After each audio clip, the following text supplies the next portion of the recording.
Ultimately, the presentation today is about learning advising and how some of its techniques and principles can be applied in classroom settings. Advising, however, is the how. The what that we're trying to support is autonomy.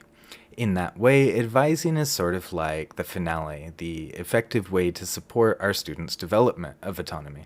So, in my part of the presentation, I will try to look at kind of theoretical perspectives and connections to elucidate what autonomy is, what it's good for, how we can support it in our learners, and how all that connects to advising.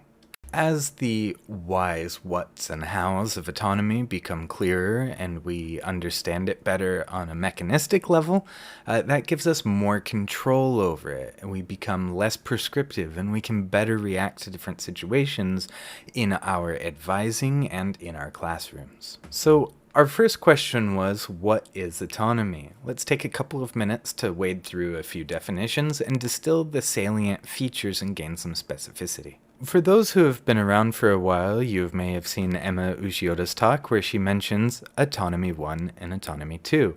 So we're going to go ahead and do that and complicate things right off the bat. To make it easier to remember which is which, I might just refer to Autonomy 1 as autonomy in the psychological sense, or according to SDT, whereas Autonomy 2 has roots in learner autonomy and language learner autonomy within our field. For the sake of what I assume to be a logical progression in this presentation, let's start with Autonomy 2, or learner autonomy. So this has had a variety of definitions over time in our field, and when I started learning about autonomy and advising, these are the definitions that we felt back on. We saw that it was an ability, a capacity, a readiness, and a willingness. And so my colleague, mentor, and friend, who I'm sure many of you know, Joe Minard, often presents it like this, as sort of a mix and match. It's a capacity or an ability, a readiness or willingness, an opportunity to take charge or take control of our language learning. It's this opportunity, readiness, willingness for independent action and ability to cooperate with others or make decisions in the service of our language learning. Joe Minard and Satoko Kato suggest that there is a trajectory in which learners can become more autonomous over time. This doesn't always flow forward and it can be situational, but hopefully our learners develop over time. One important thing to notice here is that the depth of reflection increases. This is going to be important to us as we look at how to foster autonomy over time. Essentially, when we're looking at Autonomy 2, or learner autonomy as traditionally seen in our field, and language learner autonomy, we're looking at the metacognitive abilities and the self-regulatory capacities of the student. It's maybe something that we can observe and say successful students are able to do these things. So then, what about the other autonomy, as Emma Uchioda calls it, Autonomy 1? That autonomy is autonomy in the psychological sense and draws heavily from self-determination theory, or SDT. So SDT was created by Edward Deci and Richard Ryan. Many of you in the audience might be familiar with them already. If you've heard about intrinsic and extrinsic motivation, that is SDT.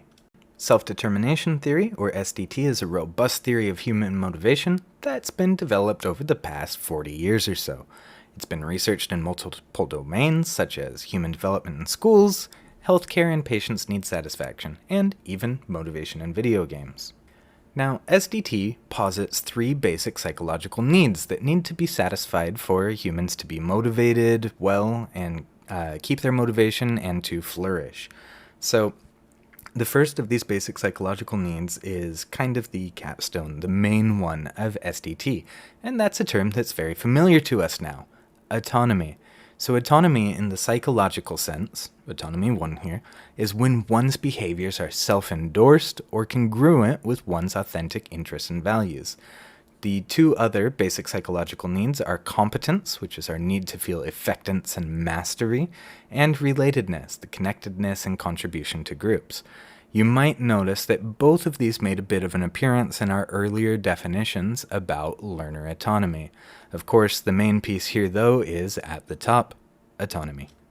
One of the key factors that's going to feature in both types of autonomy, autonomy 1 and autonomy 2, is the idea of individual difference. So learners can be different by their interests, their goals, dreams, preferences, ways to learn, motivations, personalities, beliefs, identities, and all of these things are going to make a difference in how they're going to reach autonomy in the autonomy 1 sense, being congruent with their preferences, values, and beliefs, as well as the autonomy 2 sense, what's going to be effective and an effective way for them to regulate their learning.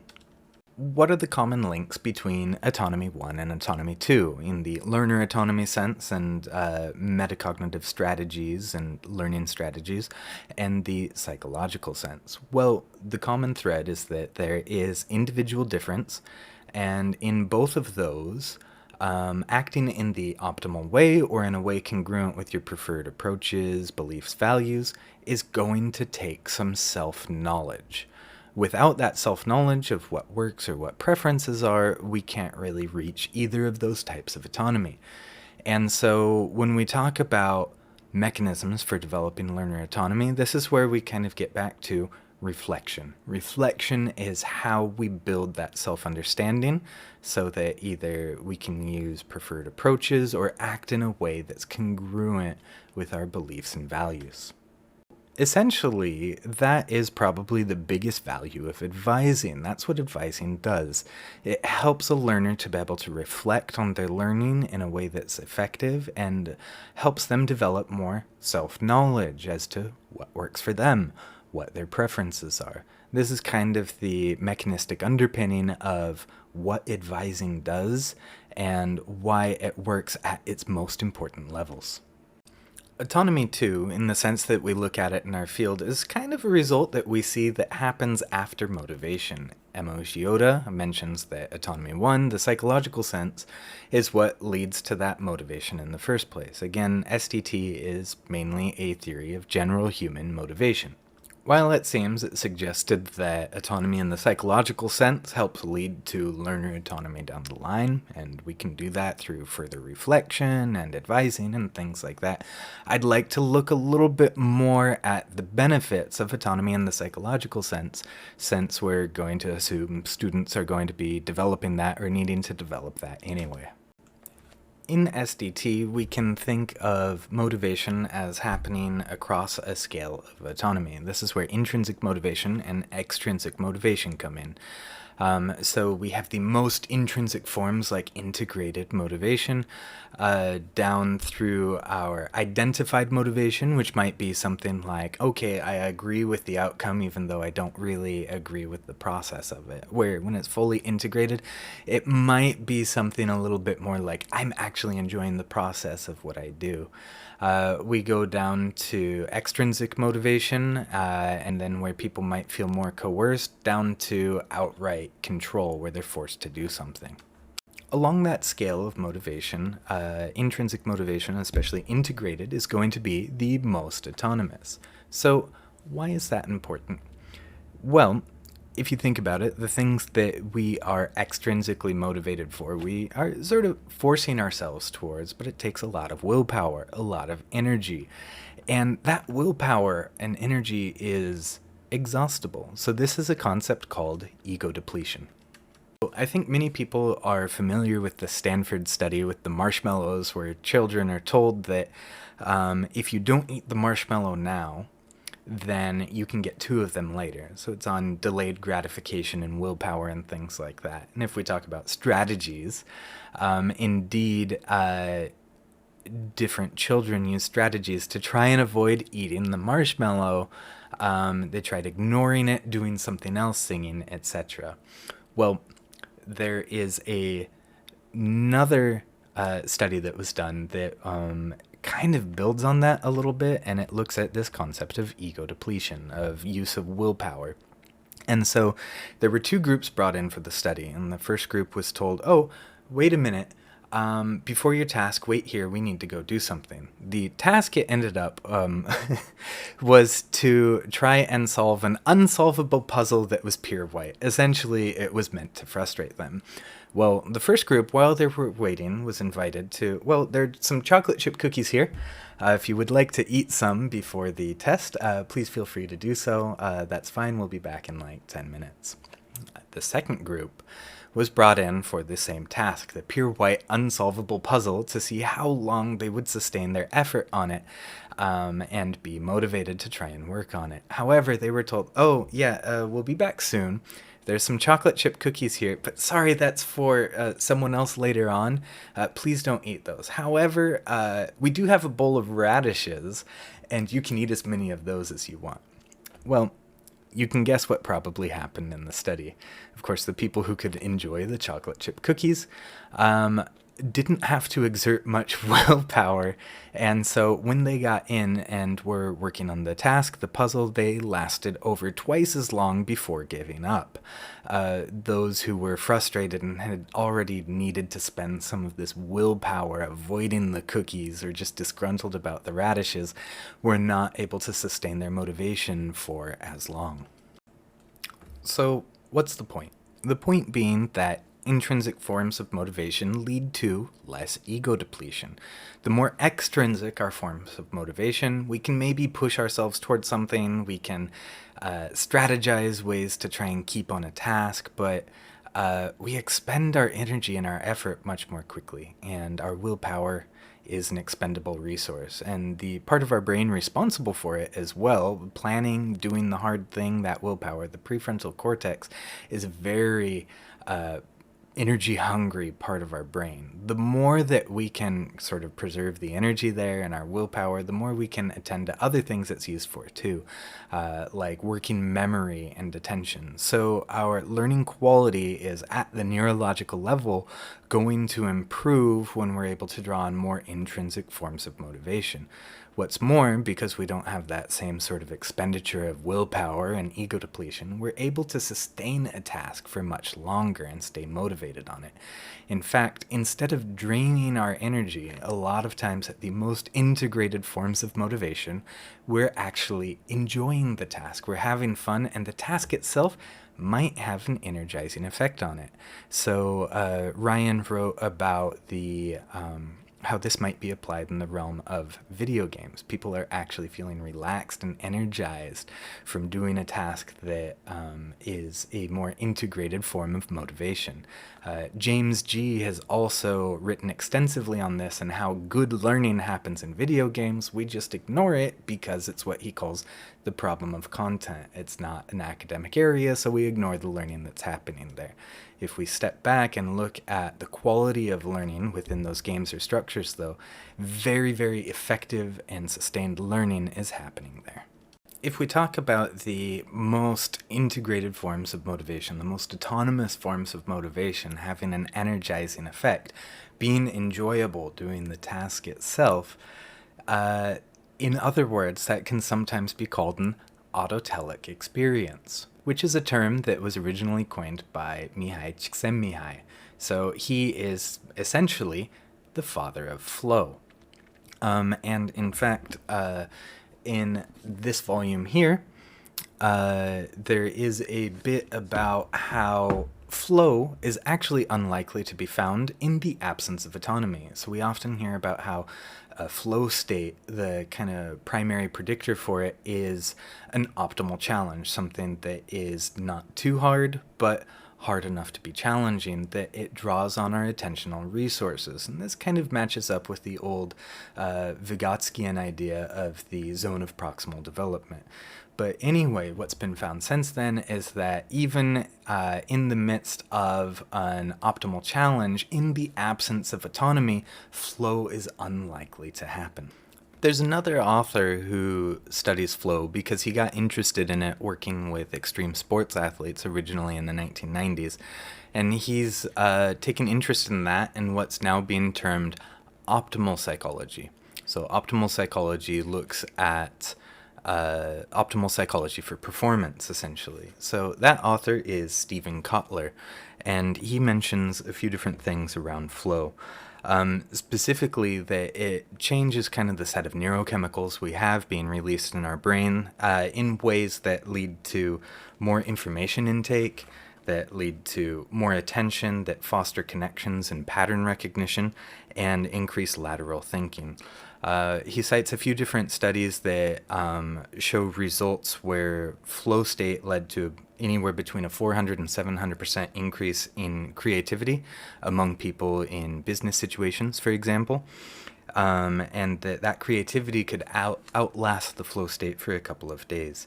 In addition, in one of the studies in a business setting, employees during time where they were in a flow state were more than 5 times more productive. Also, because of that sort of cocktail of neurochemicals, they found that during flow states, the effectiveness of learning was up around 470%. He mentions again that one of the triggers of flow state is autonomy. We've talked about what autonomy is, and so now a little bit about why it's good. We have better learning, better performance, and we know from theories around flow and autotelic experience, as well as from SDT, that it also leads to more motivation and just better health, well-being, and human flourishing. So those are all great things. But let's take a step back a little bit and think about some of the ways that we can foster autonomy. We mentioned before that autonomy happens in the psychological sense when we can act in a way that's congruent with our preferences, beliefs, values. So we could make the assumption that to be able to do that, we have to afford ourselves or learners or whoever we want to develop this autonomy, we have to afford them the space to act in those ways. Essentially, we have to provide choice. And in fact, in the psychological perspective, autonomy sits opposite of control. We'll come back to that in a little bit. Now, is choice always autonomy supportive? Yes, but also no. In the book, Why We Do What We Do, written by DC and Flast, and I believe 1996, I'm having a bit of a time finding it on my shelf right now, but Edward DC mentions that choice is only autonomy supportive to the extent that it is a meaningful choice. There are a couple of things that can thwart a choice being meaningful, and those all have implications for self-access, the classroom, and for advising. Imagine, if you will, visiting your local coffee bucks in the morning to get a cup of java to drag you back to the land of the living. And along with your drink, the barista tells you that you can get a free squiggly gack or a wiggledy-gog. And, of course, you would look back at the barista askance because, 1, those can't be real words, and 2, nobody has the right to be that chipper in the morning. Okay, maybe that's a little extreme. Right? We wouldn't be that judgmental. But when we don't know what's happening, it's not a meaningful choice, and therefore it's not autonomy supportive. Probably the things we would do in those situations are ask immediately, like, what is that? What's the difference? We have to have some sort of inner criteria to base our choice off of. This inner criteria is going to be really meaningful in making a meaningful choice. And the more opportunities and choice we have, the more possibility there is of finding the perfect fit. But also, it requires a more developed self-understanding and inner criteria of what you're looking for. So, take, for instance, ice cream. Okay, this hot, oppressive summer. If I offer you a free ice cream, and I say you can have either chocolate or vanilla, chances are that you can probably make up your mind which one to choose pretty quickly, right? You have some prior experience, you know your preferences, and how you feel in the situation or the moment. Let's complicate things a little bit. Say, for example, you walk into a store and you're going to get an ice cream and there are a lot of flavors, say 31. No idea how I thought of that number. If you're anything like me, you might be staring at the case for quite some time because you want to get just the perfect flavor, but you don't know what the perfect flavor is at the time. In my case, I haven't even tried all of these 31 flavors. I have to think of my past experience, how I'm feeling now, and what kind of taste I actually want. And so this choice can be overwhelming because I don't really have the structure to make a good, meaningful choice out of all of these options. What does this mean for us? Well, it means a couple of things. First, back to reflection and advising. We can help learners to reflect on what's going to be meaningful with the resources that they want to use or other choices that they have to make. Sometimes they're not going to be able to reflect until they have experience, though. Which one of these do you think would fit you? Well, I don't know. It's not on my radar. So, in many cases in advising, we'll have the students try something.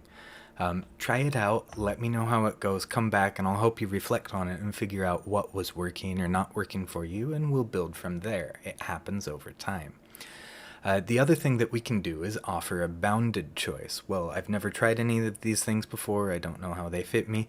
We might explain a bounded set of options that other students have tried before, and very importantly, the rationale that those students had behind why they chose it or why they liked it. Once we give that, it offers a little bit of criteria within this bounded choice for those students to make a choice about which one they think might fit them best.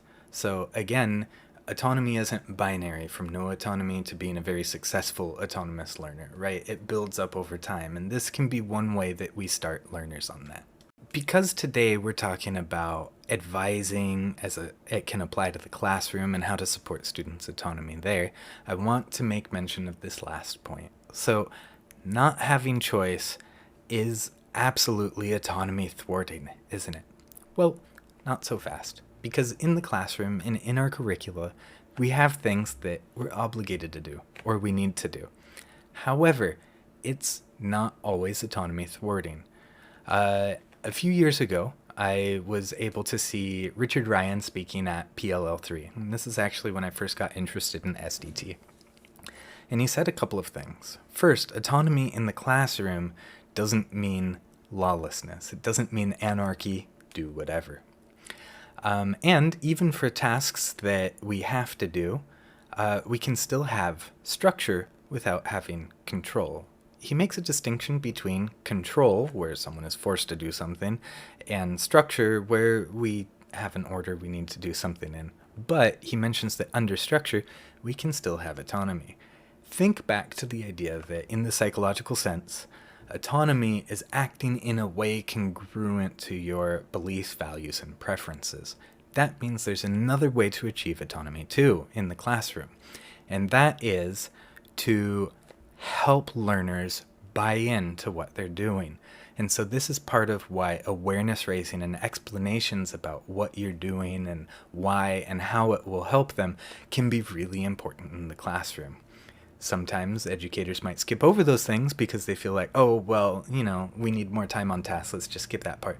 But that can be a very, very important part of approaching the tasks that we need to do in the classroom. If we can develop that buy-in, even though it's structured in ways that there are things we have to do, it still becomes autonomy supportive because it helps bring those learners' beliefs and values in line with their actions and what they're doing in the class. So then, what are some of the main takeaways? Well, as you may have suspected, autonomy is good. It leads to better learning, better and more sustainable motivation, enjoyment, better performance, and more health and well-being in the long run, in addition to creativity. Okay, so those are great things. How do we get there? Well, to be autonomy supportive, we need to help learners bring their action in line with their preferences, beliefs, and values. So, for that, we need self-knowledge, and that's the realm of reflection. And to help expedite good reflection that helps build self-knowledge is why we have advising. So that's kind of the series of things that we can do to support this development of autonomy. Two other big takeaways for us in the field of education are that choice is good and autonomy supportive, but only to the extent that it's a meaningful choice. So we want to develop the learners' kind of inner criteria so that they can make meaningful choices. And finally, in the classroom or within our curriculum, when there are things that we have to do, awareness raising to build buy-in is essential for supporting autonomy within those situations. So I think that's all for me now. Thank you for listening to my ramblings. I think we have a short Q&A time, and then I will pass it on to Yuri and Hisako. Thank you very much.